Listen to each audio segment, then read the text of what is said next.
सरकार के भरोसे ना बैठे, क्योंकि बैठता और रोता वही है जो कुछ करना नहीं चाहता। अगर आप कुछ करना चाहते हैं तो दुनिया की कोई ताकत भी आपको काम करने से नहीं रोक सकती है।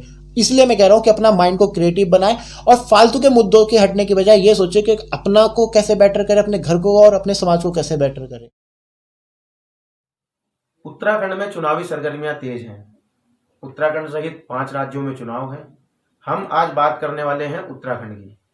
किस तरीके से उत्तराखंड का युवा उत्तराखंड की राजनीति में अपनी चहलकदमी बढ़ाने जा रहा है, क्या वो उत्तराखंड के बारे में सोचता है और क्या वो अपेक्षाएं रखता है आने वाली सरकार से। दोस्तों, आज हमारे साथ हरिद्वार के प्रसिद्ध समाज सेवी, एक बहुत ही अच्छे और प्रसिद्ध यूट्यूबर, जिन्होंने हरिद्वार की कई जगहों को, कई स्थानों को देश विदेश तक पहुंचाने का काम किया है। उन्होंने हरिद्वार को एक नई पहचान भी दी है। राजनीति में एक अपनी अच्छी पकड़ रखने वाले और प्लस प्रखर वक्ता जिसे हम कह सकते हैं, ऐसे व्यक्ति के साथ आज हम मिलने जा रहे हैं। आप सभी के माध्यम से मैं दीपक भाई का स्वागत करना चाहता हूं। दीपक भाई, आपका बहुत स्वागत है। आपका भी वेलकम भाई, उत्तराखंड की राजनीति को आप किस तरीके से देखते हैं? देखिए, उत्तराखंड की राजनीति तो हमेशा से ही मैं देखता हूँ कि उत्तराखंड का जो परिदृश्य है वो बदले, अच्छा हो, बेटर हो। हमारा उत्तराखंड मतलब विकसित राज्य है जो महाराष्ट्र हो गए या कर्नाटक हो गए, उनकी श्रेणी में आए। मतलब मैं मानता हूँ कि हमारा उत्तराखंड विकसित विकास में आगे हो, हर तरीके की यहाँ पे चीजें मिले। मैं देखता हूँ हर आप किसी भी उत्तराखंड वासी से पूछेंगे, उसका यही जवाब होगा कि हम अपना बेहतर कल देखते हैं, इसलिए हम उत्तराखंड का चुनाव देखते हैं। दीपक भाई, आप युवा हैं, युवा सोच रखते हैं आप। मैंने देखा है कि अक्सर आप युवाओं के बीच में रहते हैं। आज जो युवा है, उत्तराखंड का युवा है, वो राजनीति में अपनी क्या भूमिका देखता है और अभी उसकी क्या भूमिका है? देखिए, युवा तो इस देश की शक्ति है। 65% जो हमारी आबादी है वो युवा है।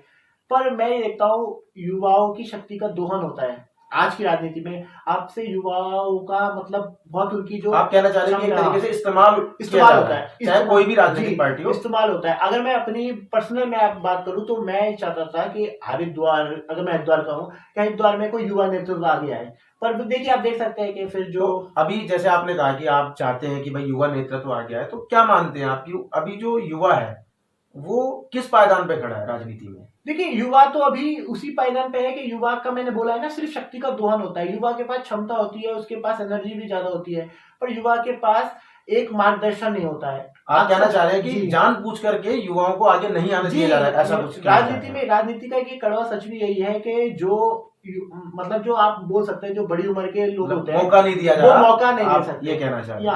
हमारी राजनीति में युवाओं को मौका बहुत कम। तो किस तरीके की आप मतलब सरकार देखना चाहते हैं उत्तराखंड में, कि कैसी सरकार है? देखिए, उत्तराखंड, क्योंकि वर्तमान सरकार अपने आप को युवा सरकार कह रही है, ये मैं नहीं कह रहा हूँ, ये वर्तमान सरकार कह रही है। तो आप किस तरीके से देखते हैं कि किस तरीके की सरकार आए? कौन सी सरकार या किसकी सरकार नहीं, कैसी सरकार आए? नहीं, अगर आप वर्तमान सरकार की बात करें तो ये बात सच है कि उत्तराखंड जब से बना है तो सबसे युवा मुख्यमंत्री ये मौजूदा मुख्यमंत्री हैं हमारे। फिर भी मैं मानता हूं कि युवाओं की भागीदारी होना जरूरी है और हर राज्य की पूंजी युवा ही होती है। तो अब सरकार ये रहे चाहे दूसरी आ जाए, युवाओं को प्राथमिकता देंगे तभी राज्य का भी भला हो सकता है और देश का भी भला हो सकता है। आपने कहा क्षमता है युवा में, युवा आगे आना चाहता है, तो क्या कारण लगता है आपको? दोहन आपने एक कारण बताया, क्या अन्य कोई ऐसा भी कारण है कि युवा किसी अपनी कमी की वजह से नहीं आगे आ पा रहा है? देखिए, युवाओं की कमी ऐसा होता है कि वो एक सीखने की उम्र होती है, सीखने की पीढ़ी होती है। हम अगर राजनीति में जा रहे हैं, राजनीति में कुछ सीख रहे हैं, तो नॉर्मल बात है हम किसी के अंडर में ही रहेंगे। पर हमें ये भी तय करना चाहिए, एक देखिए, सिद्धांत एक बहुत बड़ी चीज होती है। अगर आपकी राजनीति स्वार्थ से है तो आप युवा हो चाहे कोई भी हो, आप कभी भी तरक्की नहीं पा पाएंगे। वर्तमान युवा की जो विचारधारा है वो किधर देखते हैं आप, किस ओर जा रही है? किसी पार्टीवाद को लेकर के मैं बात नहीं कर रहा हूँ, जो आप कह लीजिए कि उसकी प्रैक्टिकल चीजें हैं, वो किस ओर जा रही है, क्या देख रहे हैं आप? देखिए, वर्तमान युवाओं को तो एक तो वो अपना भविष्य के लिए अभी जूझ रहे हैं कि उनका भविष्य क्या होना चाहिए। और फिलहाल अगर मैं बात करूं, मैं पहले नुकसान की बात करूंगा कि नशा बहुत बड़ी एक चीज बन चुका है। हम नशे में जा रहे हैं युवाओं का, मैं देख रहा हूँ। नौकरी थोड़ी कम है और अंदर जो अपने आप के अंदर जो टैलेंट होता है उसको भी निखारने के लिए उनके पास मौके कम है। तो इसी तरीके मैं देखता हूँ कि फिलहाल बैलेंस नहीं है चीजें। यानी कि कहीं तो युवा भी लापरवाह है, आप ऐसा मानते हैं? में राजनीतिक पार्टियों द्वारा युवाओं में जिस तरीके से धर्म का या कहें कि धार्मिक रंग भरा जा रहा है, उसको किस तरीके से आप देख रहे हैं? देखिए, मैंने पहले इससे पहले क्वेश्चन में भी आपको ये बताया था कि जो धर्म होता है, धर्म का होना जरूरी है। धर्म हमें संस्कार देता है, देश से जोड़ता है, राष्ट्रवाद वगैरह ये चीजें होनी चाहिए, पर कट्टरता नहीं होनी चाहिए। आप देखते होंगे जिस तरीके से कट्टरवाद बढ़ रहा है, कट्टरता बढ़ाई जा रही है, तो वो चीज़ गलत है। फिर वो युवा भटक जाता है, फिर वो जिस काम के लिए वो बना है, जो उसे करना चाहिए जिस एज में, वो उससे भटक जाता है, लक्ष्य से भटक जाता है। क्योंकि कट्टरता ही आप देख सकते हो कि ज़्यादातर आप जो देखते हो अटैक वगैरह होते हैं छोटी उम्र के होते हैं, क्योंकि उनका ब्रेन वॉश हो जाता है। इसलिए कट्टरता नहीं होनी चाहिए, धर्म की अच्छाई युवाओं को बतानी चाहिए। बहुत सही मुझे लगा है कि आपने ये बात कही है। हरिद्वार में किस तरीके से आप राजनीति को देख रहे हैं? देखिए, हरिद्वार माँ गंगा की कृपा रहती है, तो हरिद्वार एक, आप भारत में भी उठा के देखें तो 7 जो सबसे प्रमुख धार्मिक स्थान है उसमें हरिद्वार आता है। तो हरिद्वार की राजनीति तो ऐसी होनी चाहिए कि हमेशा यहाँ पर देखना चाहिए कि यहाँ पे रोजगार कैसे बढ़े, पर्यटन कैसे बढ़े, यहाँ पे जो दुकानदार हैं जो कोरोना की वजह से परेशान हैं उनका भला कैसे हो, मतलब देखा जाना चाहिए। तो दो तरीके से आप देख सकते हैं, एक धर्मनगरी के तौर पे और एक आप सिडकुल की तरफ से। तो हमेशा इन चीज़ों में अपॉर्चुनिटी बढ़े, ऐसे नए नए विजन के साथ हम नए नए प्लान लाए कि और हरिद्वार बेटर बने। वर्ल्ड वैसे दुनिया में जानता है हरिद्वार को, तो और जाने हरिद्वार को। इसी तरीके से देखता हूँ। उत्तराखंड का जो मुख्य आय का स्रोत है वो पर्यटन है जी। आप भी ब्लॉगर हैं, आप काफ़ी जगह घूमते हैं, पर्यटक भी आपको हम कह सकते हैं।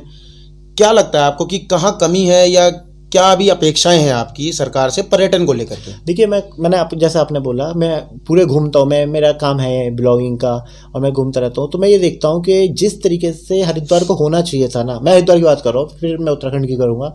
हरिद्वार भी वहाँ नहीं खड़ा है। अब मैं अभी बनारस होके आया, वृंदावन होके आया, जिस तरीके से वहाँ पे चीज़ों को बेटर किया जा रहा है, हरिद्वार वहाँ पे अभी खड़ा नहीं है। हरिद्वार बहुत नीचे पायदान पे है। हरिद्वार के पास अपना रिवर फ्रंट नहीं है, हरिद्वार के पास अपना गंगा का कॉरिडोर नहीं है। ऐसी चीज़ें बनाई जा सकती थी। तो पर्यटन के क्षेत्र में मुझे नहीं लगता कि उतना विकास हुआ है जहाँ होना चाहिए था, खासकर इतनी विश्व प्रख्यात ऐसी जगह है, तो इसमें काम होना बहुत जरूरी है। तो बाकी राज्यों की अपेक्षाकृत आप अभी पीछे मानते हैं उत्तराखंड को पर्यटन के क्षेत्र में? जी, आप मानिए कि उत्तराखंड में जो सबसे बड़ा ज़्यादा जहाँ पे यात्री आते हैं वो हरिद्वार है। पर अगर आप कुछ सालों में कंपेयर करेंगे तो हरिद्वार से आगे ऋषिकेश चला गया है। ऋषिकेश में आप देखेंगे ज़्यादा पर्यटन के हैं, वहाँ पे वाटर गेम्स वगैरह है, बहुत कुछ है वहाँ पर हरिद्वार में कुछ भी नहीं है हर की पौड़ी के अलावा भी। किसकी कमी लग रही है? तो ये विजन की कमी है, ये राजनीतिक, मैं मानता हूँ कि विजन की कमी है। देखिए, क्योंकि करना सरकारों को ही है, मैं ऐसे किसी की वो नहीं कर रहा हूँ, क्योंकि वो एक सामूहिक प्रयास होता है। आपको नहीं लगता कि जैसे कई बार सरकार खुद कह देती है कि भाई किसी ने मांगा ही नहीं, क्या लगता है कि मांगा भी तो जाना चाहिए था? क्या मतलब जनता की भी तो कहीं कमी हो सकती है? तो देखिए, जनता ही जनार्दन होती है। जनता के बीच में ये बात ही नहीं है कि हमें चाहिए क्या है, तो सरकार को नहीं, सरकार को नहीं एक पता। तरीके से भटकी हुई है इस मुद्दे पे जनता। जनता को हमेशा अपने मुद्दों के प्रति एकदम जागरूक होना चाहिए। अगर पर्यटन है तो पर्यटन पे आवाज उठाए। तो मतलब मैं मानता हूँ ये सभी की, हमारी भी एक, मैं मानता हूँ ये सब, क्योंकि आपने पहले बोल ही दिया है कि युवा जो है अपने भविष्य के लिए जूझ रहा है, तो हम ऐसा कह सकते हैं कि अन्य चीजों के लिए युवा के पास या फिर जनता के पास समय नहीं है इन चीज़ों को देखने के लिए। क्या ये सही है? देखिए, समय तो नहीं है, बात तो सच है। सब अपनी जिंदगी को बस जद्दोजहद में लगे हुए हैं, पर फिर भी समाज अगर बेहतर होगा तभी हमारा कल बेहतर होगा। आपने युवाओं की अभी बात करी थी, तो आपने सिडकुल की बात करी थी। हरिद्वार को रोजगार के किस पायदान पे देख रहे हैं आप? देखिए, सिडकुल की जब शुरुआत हुई थी तब लगभग 1000 से ऊपर कंपनियां थी, और आज जो वर्किंग पे हैं, ऑन वर्क है, वो लगभग 350 कंपनियां हैं। तो कंपनियां घट रही हैं। और एक जो मैंने भी वहाँ पे जॉब करी है, तो मैं आपको अपना एक्सपीरियंस बताता हूँ कि वहाँ पे लोगों को नौकरी देने में थोड़ा, वहाँ पे मैं देख रहा हूँ बाहर वालों को ज़्यादा वो दी जाती है प्राथमिकता लोकल को। तो मेरी एक चीज़ है कि कोई भी दल आए, लोकल है जो हरिद्वार का, उत्तराखंड का बंदा है, स्थानीयता को पहले उसे प्राथमिकता मिले। क्योंकि हरिद्वार के बच्चे, हरिद्वार के युवा जाके दिल्ली, गुड़गांव में जॉब कर रहे हैं, सबका यही रहता है। और ये मैं भी जानता हूँ कि लोकल को नौकरी नहीं मिलती है, तो इस पे ध्यान दे के स्थानीय को नौकरी तो मिले। आप अभी हरिद्वार की बात कर रहे थे, आप युवा भी हैं, आपने रोजगार की भी अभी बात करी, लेकिन आप घूमते तो पूरे राज्य हैं। आप अभी आपने जैसा कि हमारे को बताया कि आप देश भी घूमने के बारे में विचार कर रहे हैं, तो राज्य में क्या स्थिति है? क्योंकि आप ब्लॉगिंग वगैरह करते हैं तो कई युवाओं से, अलग अलग शहरों के युवाओं से मिलते हैं, तो दूसरी जगहों पर युवाओं का क्या हाल है, बेसिकली उत्तराखंड में? देखिए, ऊपर अगर मैं उत्तराखंड की बात करूं, मैं उत्तराखंड से बहुत प्यार करता हूं, क्योंकि मैं अपने उत्तराखंड को देवभूमि तो मेरे बहुत दिल में बसती है। पहाड़ों पर यह है कि पहाड़ों पर अब सड़क वड़क पहुंच गई है, पर फिलहाल युवाओं के पास जॉब नहीं है, उनको जाना पड़ता है दूसरे राज्यों में। युवा अगर कहीं से खाली होता है ना, तो वो नुकसान बहुत ज़्यादा होता है किसी भी क्षेत्र का। इस चीज में आप किसकी कमी मानते हैं? क्योंकि अगर योग्य है तो मिल सकती है, तो कहाँ लगता है आपको कि कहाँ कमी है? देखिए, अब प्रयास तो अब ये सरकार का ही होता है, सरकार को थोड़ा मौका दे तो युवा अपने आप को बेटर करे। आप बोलते नहीं, आप उंगली पकड़ो तो वो हाथ पकड़ के आपको आगे ले जाएंगे। और मैं युवाओं से भी अपनी तरफ से कहना चाहता हूँ कि आप भी सरकार के भरोसे ना बैठे। देखिए, अब सिर्फ वो टाइम नहीं रह गया है कि आप सिर्फ जॉब करो और 1 महीने की सैलरी लाओ। बहुत सारे अब अपॉर्चुनिटी खुल चुकी है, आप अपना क्रिएटिव माइंड का यूज़ करें और अपने रोजगार पैदा करें और लोगों को दे भी। मेरा आपको यही मानना है, सरकार के भरोसे ना बैठे, क्योंकि बैठता और रोता वही है जो कुछ करना नहीं चाहता। अगर आप कुछ करना चाहते हैं तो दुनिया की कोई ताकत भी आपको काम करने से नहीं रोक सकती है। इसलिए मैं कह रहा हूं कि अपना माइंड को क्रिएटिव बनाएं और फालतू के मुद्दों के हटने की बजाय ये सोचे कि अपना को कैसे बेटर करें, अपने घर को और अपने समाज को कैसे बेटर करें। यही है। आपने उत्तराखंड को अभी देवभूमि कहा है, महिला सशक्तिकरण पे आपको लगता है कि कुछ काम होना चाहिए? देखिए, उत्तराखंड में हम खुशकिस्मत हैं कि उत्तराखंड वो एक ऐसा राज्य है जहाँ पे महिलाओं को हमेशा से ही मिली है यहाँ पर प्राथमिकता। मतलब उत्तराखंड महिलाओं के मामले में है। और महिला पुरुष क्या है, अब जो अगर आप गांव में जाके अगर कुछ भी सुविधाएं शुरू कर रहे हैं तो वो तो दोनों में समान ही है। दीपक भाई, आपकी इस बात ने मुझे ज़्यादा प्रभावित किया और मुझे लगता है कि दर्शकों को भी आपकी ये बात ज़्यादा पसंद आई होगी कि युवा जो है वो मौके ना ढूंढे बल्कि मौके बनाए, उसका सृजन करे, क्रिएटिविटी की तरफ ध्यान दे। वो मौके ना तलाशे कि भाई मेरे को ये करना है या किसी एक चीज़ पर डिपेंड ना रहे। ये आपकी बहुत अच्छी सोच मुझे लगी। मुझे लगता है यही सोच हमारे युवाओं की होगी, उत्तराखंड के युवाओं की होगी, हमारे दर्शकों की होगी। दोस्तों, चैनल अगर अभी तक आपने सब्सक्राइब ना किया हो तो चैनल ज़रूर सब्सक्राइब कीजिए।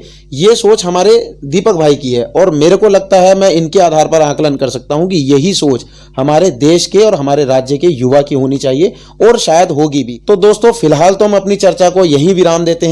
वीडियो अगर आपको अच्छी लगी हो तो जरूर शेयर कीजिएगा, लाइक कीजिएगा। आपके पास हमें बताने के लिए कुछ हो तो जरूर कमेंट कीजिए, हम आप तक पहुंचेंगे। तब तक मिलते हैं नेक्स्ट वीडियो में। जय हिंद। दीपक भाई, इसी के साथ साथ आपका बहुत बहुत धन्यवाद। आपका भी धन्यवाद सरीन भाई। जय हिंद, जय उत्तराखंड। ठीक है, नमस्कार। नमस्कार।